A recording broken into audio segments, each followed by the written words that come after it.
मीनाक्षी के पिता एक रिक्शा चालक थे।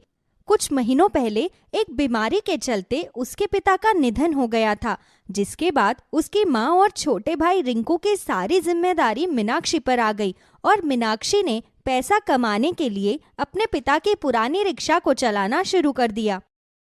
दीदी, जब मैं पढ़ लिख कर बड़ा आदमी बन जाऊंगा तो आपको पैसे कमाने के लिए रिक्शा चलाने की जरूरत नहीं पड़ेगी।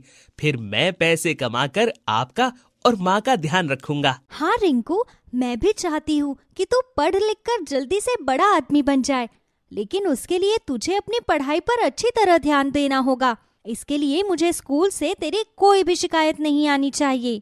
मैं प्रॉमिस करता हूँ दीदी, स्कूल से मेरी कोई शिकायत नहीं आएगी और आपको कभी भी मेरी वजह से परेशान नहीं होना पड़ेगा।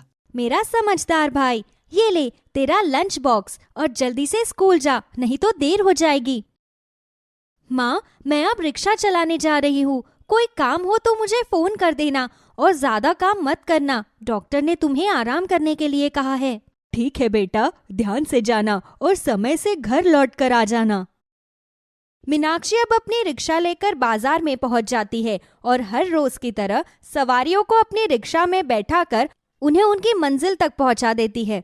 तभी एक जवान लड़का जल्दी जल्दी में भागता हुआ मीनाक्षी के रिक्शे की तरफ आता है। क्या आप प्लीज मुझे जल्दी से श्रीनाथ अपार्टमेंट तक पहुंचा सकती हैं? मुझे वहां पर बहुत अर्जेंट काम है और मैं पहले से ही बहुत लेट हो चुका हूं। क्या आप मुझे आधे घंटे में वहां पहुंचा सकती हैं? हाँ हाँ, मैं पहुंचा दूंगी। आप रिक्शा में बैठ जाइए। वैसे अगर आप बुरा ना माने तो क्या मैं आपसे एक बात पूछ सकता हूँ? हाँ बोलिए।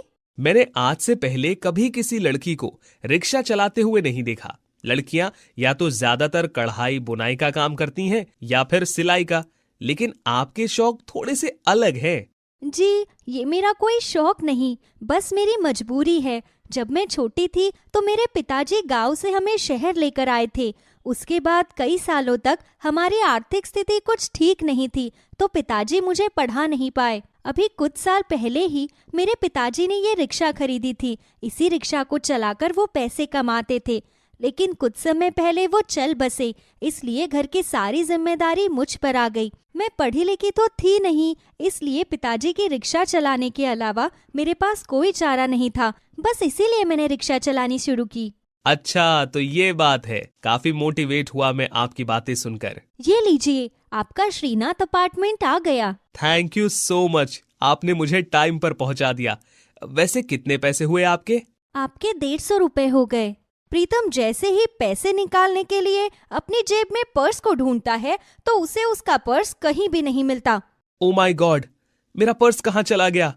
सुबह तक तो मेरे पास ही था, अचानक कहाँ जा सकता है? लगता है मार्केट में किसी ने आपका पर्स चुरा लिया होगा।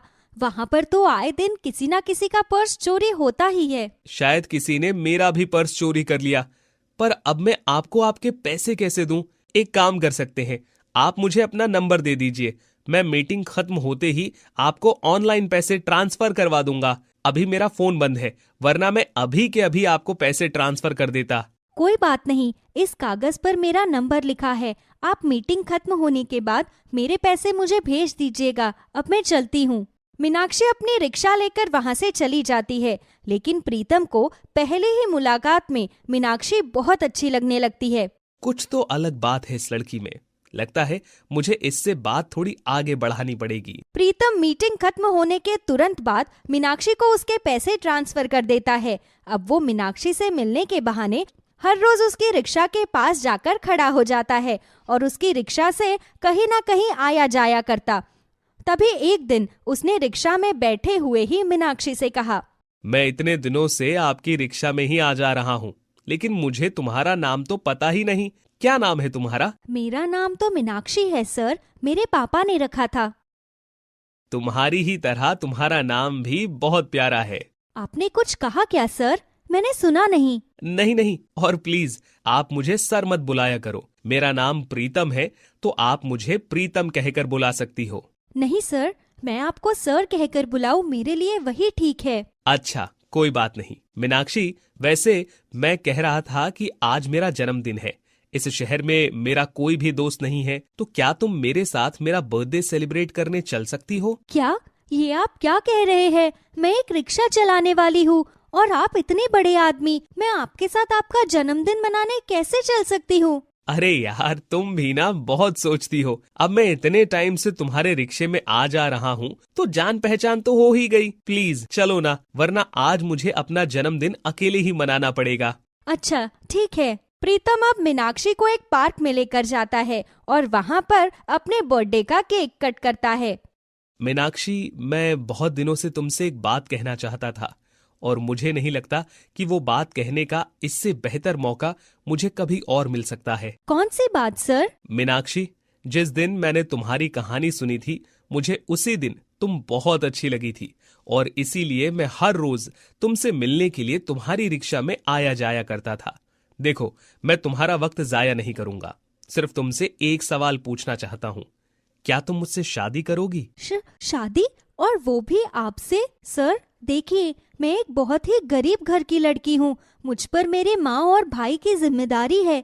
मैं इस तरह उनसे पूछे बिना कोई फैसला नहीं ले सकती। अच्छा ठीक है, तो तुम अपनी माँ से मेरे बारे में बात करो। अगर उन्हें मंजूर हुआ तो मैं तुमसे शादी कर लूंगा। मीनाक्षी अब शर्माती हुई अपना रिक्शा लेकर वहाँ से चली जाती है।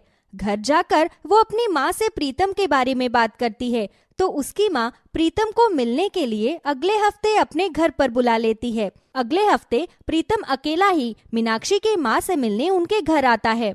बेटा, तुम मुझसे मेरी बेटी का हाथ मांगने आए हो तो तुम्हें अपने साथ अपने परिवार को भी लाना चाहिए था। इस तरह अकेले रिश्ता मांगना अच्छा नहीं लगता। मैं जानता हूँ माँ जी, लेकिन इस दुनिया में मेरा कोई नहीं है। कुछ साल पहले मम्मी पापा एक सड़क दुर्घटना में मारे गए। उसके बाद से मैं अकेला ही रहता हूँ। सुनकर दुख हुआ बेटा। भगवान तुम्हारे माता पिता की आत्मा को शांति दे। मीनाक्षी की माँ सुषमा प्रीतम से खूब अच्छी तरह बात करती है। प्रीतम भी अपनी जिंदगी की हर एक बात उन सबको बताता है, जिस वजह से सुषमा को अपनी बेटी मीनाक्षी के लिए प्रीतम बहुत ही पसंद आता है और वो मीनाक्षी का रिश्ता प्रीतम के साथ तय कर देती है। मीनाक्षी बेटा, हमें शादी की बहुत सारी तैयारी करनी है और अभी तो हमें तेरे शादी का लहंगा भी खरीदना है। हाँ माँ, मुझे पता है। मैं बस बैंक से पैसे निकालने ही जा रही थी। मीनाक्षी अब बैंक से पैसे निकलवा कर लाती है और शादी की सभी तैयारियों के लिए टेंट वाले और खाने वाले को बुक करके उन्हें उनकी पेमेंट भी कर देती है। माँ, अब बस मेरी शादी का लहंगा खरीदना ही बाकी है। चलो बाजार जाकर हम शादी का लहंगा ले आते हैं। दीदी दीदी, मैं भी आप दोनों के साथ लहंगे खरीदने चलूंगा। मुझे भी अपने साथ ले चलो ना। अच्छा ठीक है, तू भी हमारे साथ चल। मीनाक्षी अब अपनी माँ और छोटे भाई रिंकू के साथ बाजार में लहंगा खरीदने जाती है। काफी देर बहुत सारी दुकानों पर घूमने के बाद उसे एक दुकान पर लाल रंग का एक लहंगा बहुत पसंद आता है। ये लहंगा तो बहुत ही सुंदर है भैया, इसकी क्या कीमत है? दीदी, आपने तो एकदम छांट कर इस लहंगे को सेलेक्ट किया है। ये लहंगा मार्केट में बिल्कुल नया आया है और इसका दाम भी बाकी लहंगों के मुकाबले बहुत ही कम है। हाँ भैया, वो तो ठीक है, लेकिन ये लहंगा है कितने का? ज्यादा नहीं, बस 20,000 रुपए का है दीदी। शुक्र है ये 20,000 रुपए का ही है। मेरे पास लहंगे के लिए सिर्फ इतने ही पैसे बचे थे। भैया, आप इस लहंगे को पैक कर दो, मैं आपको इसके पैसे दे देती हूँ। अब मीनाक्षी जैसे ही पैसे निकालने के लिए बैग में अपना पर्स ढूंढने लगती है तो उसे उसका पर्स कहीं भी नहीं मिलता। मैंने इस बैग के अंदर ही तो अपना पर्स रखा था, कहाँ चला गया?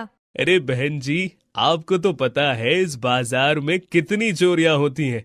लगता है आपका पर्स भी कोई चोरी करके ले गया। उस पर्स के साथ साथ मीनाक्षी के सारे पैसे भी चले जाते हैं, इसलिए उसे बिना लहंगा खरीदे ही खाली हाथ अपने घर आना पड़ता है। लगता है मेरी किस्मत में वो लहंगा पहनना लिखा ही नहीं था। अगले हफ्ते मेरी शादी है, अब मैं अपनी शादी में क्या पहनूंगी? लगता है मुझे अपनी शादी में तुम्हारी शादी की साड़ी पहननी पड़ेगी। माँ, तुम मेरे लिए वो अलमारी से निकाल देना। अपनी दीदी को परेशान देखकर रिंकू भी बहुत परेशान हो जाता है।